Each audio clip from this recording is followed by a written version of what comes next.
Hello and welcome back to Biochemistry for Health Sciences channel. In today's video, we'll talk about urea in the body and the blood urea nitrogen test.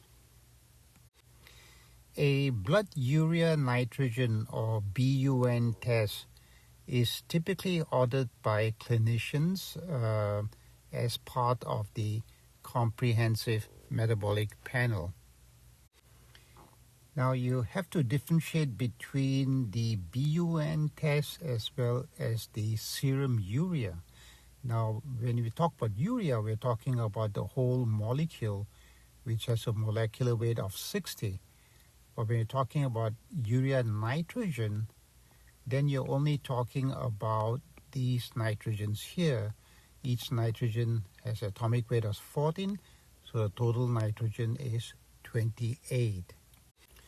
So this means the serum urea is 60 divided by 28 or 2.14 times greater than the BUN level.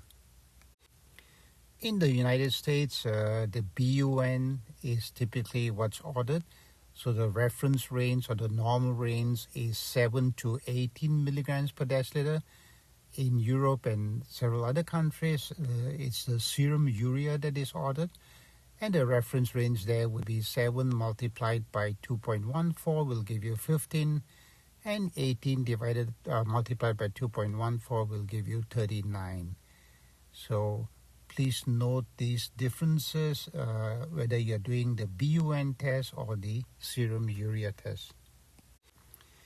So as mentioned in previous videos, these tests, one of the most important questions is what causes, in this case, a high BUN or a low BUN.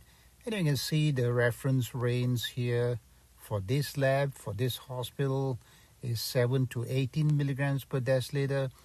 But always keep in mind that this range here can vary, and it really varies based on the analytical method used to determine urea. There are several different methodologies that are used to determine the concentration of a given chemical or given analyte. So because different hospitals use different methodologies, different instruments, this reference range can vary a little bit. So as before, to answer this question, what makes a blood urea high or what makes a blood urea low, we need to go back to what we discussed in the previous videos and try to understand the life story of urea in the body. The origin of urea, the distribution of urea, the metabolism of urea, as well as the excretion of urea. As we discussed in video 5.29, the origin of urea is from proteins. So when one eats a protein-rich meal or during the periods of starvation, these proteins are broken down into amino acids. In the process, ammonia can be released, and these amino acids are sent to the liver, and there the carbon skeletons are used for gluconeogenesis, for synthesis of new glucose. The ammonia is released. Now this ammonia in high concentrations is very toxic, especially to the brain. Okay, so blood ammonia levels is another thing that we do measure in the lab. It's not a routine test, but under certain circumstances, the clinician will order a blood ammonia. So the body makes sure that ammonia never accumulates in the liver or elsewhere and gets out into the bloodstream. So what it does, it converts the ammonia into this relatively safer substance called urea. We can see the two nitrogens here. And this urea is very water soluble, and that's sent to the kidneys for excretion. So this process of synthesis of urea is in the liver is called the urea cycle. This is what we talked about in video 5.29. How is urea distributed in the bloodstream? Urea is very water soluble. This is a very water soluble chemical, So it simply dissolves in the water part of your bloodstream, in the plasma, and there is no special need for transport protein in this case because it is very water soluble. How is urea metabolized? We just talked about the origin, which is similar to the metabolism. Basically, urea comes from proteins, the nitrogen part of proteins, and in protein catabolism, ammonia is released, and the ammonia is converted to urea by the urea cycle. How is urea excreted? A little bit of urea, about 10% of urea, can be lost through the gastrointestinal tract as well as the skin. However, most of the urea elimination happens in the kidneys. So let's look at this part here. Now, the outer part here of the kidneys is the cortex. So this is your cortex. And then the inner part is the medulla. And just below the cortex, you have the outer medulla, the outer part of the medulla. And if you go deeper inside, you have the inner medulla. So keep these three regions in mind as we talk about urea excretion by the kidneys. So if we were to look at the different parts of the kidney, what we see is there are no urea transporters shown in blue here, starting from the thick ascending limb, TAL, so starting from here, all the way to the collecting ducts of the outer medulla. So this region here, you can see, is very poor in urea transporters. The rest of the kidney, you can see, are very rich in urea transporters. So there is no urea absorption here. However, water is being reabsorbed. And this water reabsorption is stimulated by the hormone vasopressin, also called antidiuretic hormone or ADH.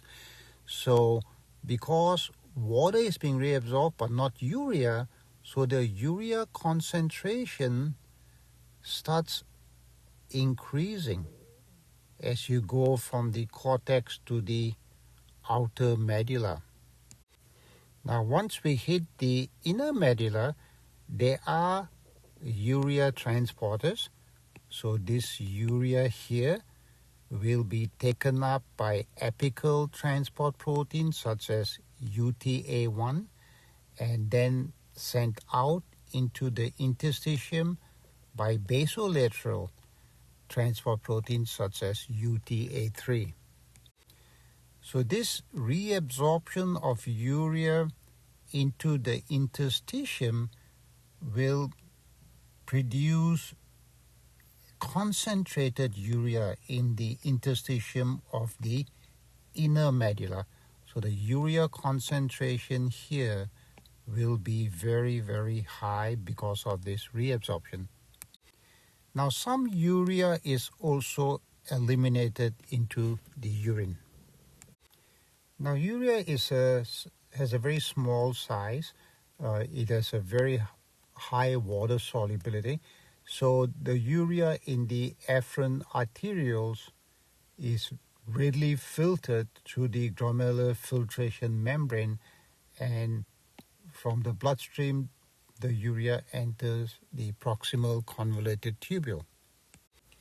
In the proximal convoluted tubule, as the sodium is reabsorbed, water follows, and urea is also either passively reabsorbed, and this can be facilitated by the presence of some urea transporters in the proximal convoluted tubule. So in this case, urea is being reabsorbed and water is being reabsorbed. Because both of them are being reabsorbed, there would be no change in the urea concentration here in the proximal tubule. Now, in the Thin descending limb, recall that the urea concentration in the interstitium here is very high compared to the urea concentration in the tubule. So in this case, the urea will diffuse into the tubules via urea transporters such as UTA2. Then as the urea goes through the rest of this tubule, the process we described earlier is repeated. The urea concentration rises, and then the urea is reabsorbed here, making a very high urea concentration in the interstitium of the inner medulla, and some urea is excreted into the urine. The final concentration of urea here in the inner medulla really depends on the hormone, antidiuretic hormone. When the amount of water in the body is very low, then the ADH, antidiuretic hormone secretion by the pituitary gland increases. And this increase in ADH will cause more water to be reabsorbed. The body doesn't want to get rid of the water because you are very low in water. ADH also increases urea absorption here. Okay, so more water is being reabsorbed, more urea is being reabsorbed here. That will make the urea concentration here very, very high. The urea concentration can get as high as 3,600 milligrams per deciliter. Now, when the body water is high, ADH secretion decreases. So with less ADH, there is less water reabsorption. So there will be a higher amount of water here in the tubules. So a high water means the urea concentration here is very low. And ADH, recall ADH increases urea reabsorption. So when ADH is low, this urea is not being reabsorbed, and this results in a very low urea concentration in the interstitium of the inner medulla. So in this way, when there's too much water in the body, the water is eliminated into the urine, giving us a very dilute urea excretion. So since urea comes from this very toxic chemical ammonia, this excretion mechanism that we just discussed allows the kidney to excrete high concentrations of urea without the loss of too much water. Okay, so this is how urea's life story is, the O, D, M, and the E excretion part of urea. Now, BUN is mainly used clinically for evaluating kidney function as well as for monitoring dialysis. So now that we understand the ODME of urea, let's look at some of the common causes of high elevated BUN. And again, we are not going to talk about genetic diseases, which we'll discuss in future videos on genetic diseases. Perhaps the most important reason for high urea is kidney diseases. And when the kidney function is impaired, urea excretion would be affected. So if urea is not being excreted, the urea concentration in the blood will increase to give you high BUN. Now, the accumulation of nitrogenous waste products such as urea in the body indicates impaired kidney function, and this is called azotemia. Now, azotemia may be due to pre-renal causes, renal causes, or post-renal causes. In the pre-renal causes of azotemia, there is a decreased perfusion of blood to the kidneys. Now, kidneys receive a lot of blood. About 20% of the blood coming out of the heart reaches the kidneys. That's about, we're talking about 1 liter per minute. So it's not surprising when the kidney doesn't get enough blood, there's decreased perfusion to kidneys, then its function is going to be impaired. We see this, for example, in shock when there is not enough blood supply to kidneys as well as other organs. Dehydration will also decrease the perfusion to the kidneys. Now, dehydration also affects concentration, because when we talk about dehydration, we mean loss of the solvent, loss of water. So remember, concentration is the amount of solute in a given amount of solution, and the solution is made up of solvent plus the solute.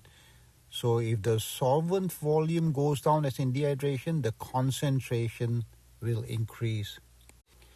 In heart failure, the heart is not able to pump blood as rapidly as under normal circumstances, and that is going to also cause a reduced perfusion of blood to the kidneys.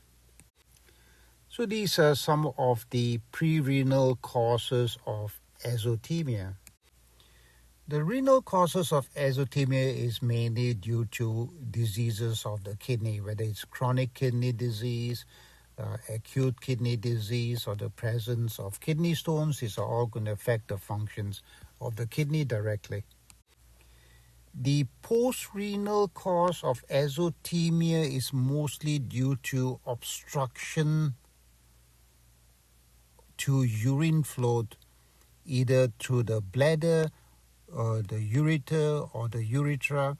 And this obstruction can be caused by the presence of tumors, by the presence of stones in the bladder or anywhere along the urinary tract, as well as by an enlarged prostate.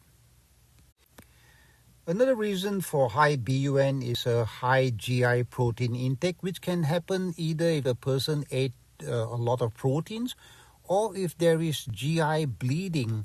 Now, the blood contains a lot of proteins, so these proteins will be in the gastrointestinal tract. So in either case, there is excess proteins, and when these proteins are catabolized and the nitrogen is removed, there's going to be a lot more urea made.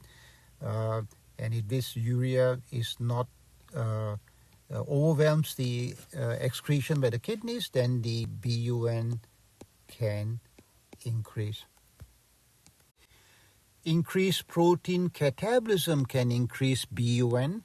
When a lot of proteins are being broken down, either by trauma, burns, surgery, starvation, infections, stress. So remember, stress hormones increase protein catabolism, and of course drugs such as cortisol and prednisolone that increase muscle breakdown.